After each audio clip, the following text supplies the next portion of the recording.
In this video, I'm going to show you how to vectorize a PNG image quickly and easily using Inkscape. If you've ever downloaded a logo, icon, or graphic and realized it's a raster image that becomes blurry when you scale it up, vectorizing it is the solution.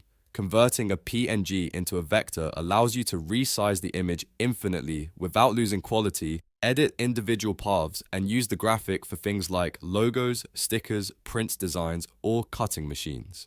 The good news is that Inkscape has a built-in tool that makes this process incredibly simple. I'll walk you through the exact steps so you can convert your PNG into a clean vector in just a couple of minutes. And if you find this tutorial helpful, make sure to hit the like button and subscribe to the channel for more simple software tutorials just like this. Alright, let's get started. First, import or place your PNG image onto the Inkscape canvas if it isn't there already. Once the image is visible on your canvas, select it using the selection tool. The shortcut for this tool is the S key on your keyboard, which is the quickest way to activate it. Click directly on your raster image so you can see the selection handles appear around it. These arrows around the image indicate that the PNG is selected and ready for editing. It's important that the image is selected before opening the tracing tool, otherwise the vectorization option will not apply to anything on the canvas.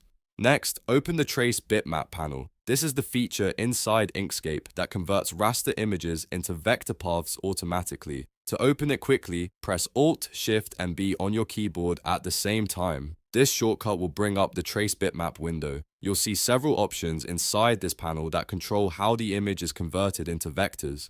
These settings allow you to capture different levels of detail depending on the complexity of your PNG image. Inside the Trace Bitmap panel, go to the Single Scan tab. Under this section, select the option called Brightness Cutoff. This is one of the most commonly used tracing methods because it works well for logos, icons, and simple graphics. You'll also see a threshold slider. The threshold determines how much of the image becomes part of the vector shape. If you increase the threshold value, the trace will capture more of the lighter areas of the PNG, which can add more detail. If you lower the value, the trace becomes simpler and captures fewer areas. A good approach is to slowly adjust the threshold while previewing the result until the shape looks clean and accurate. Once you're happy with the settings, click the Apply button.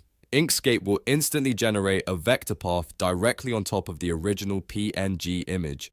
At first, it might look like nothing changed, but if you drag the new vector slightly to the side, you'll see the traced vector sitting above the original raster image. This new object is fully scalable and editable, which means you can change colors, edit nodes, or resize it without losing quality. And that's it. That's how you vectorize a PNG image in Inkscape in just a few simple steps. If this tutorial helped you, make sure to hit the like button and subscribe for more quick and easy software guides. Thanks for watching, and I'll see you in the next video.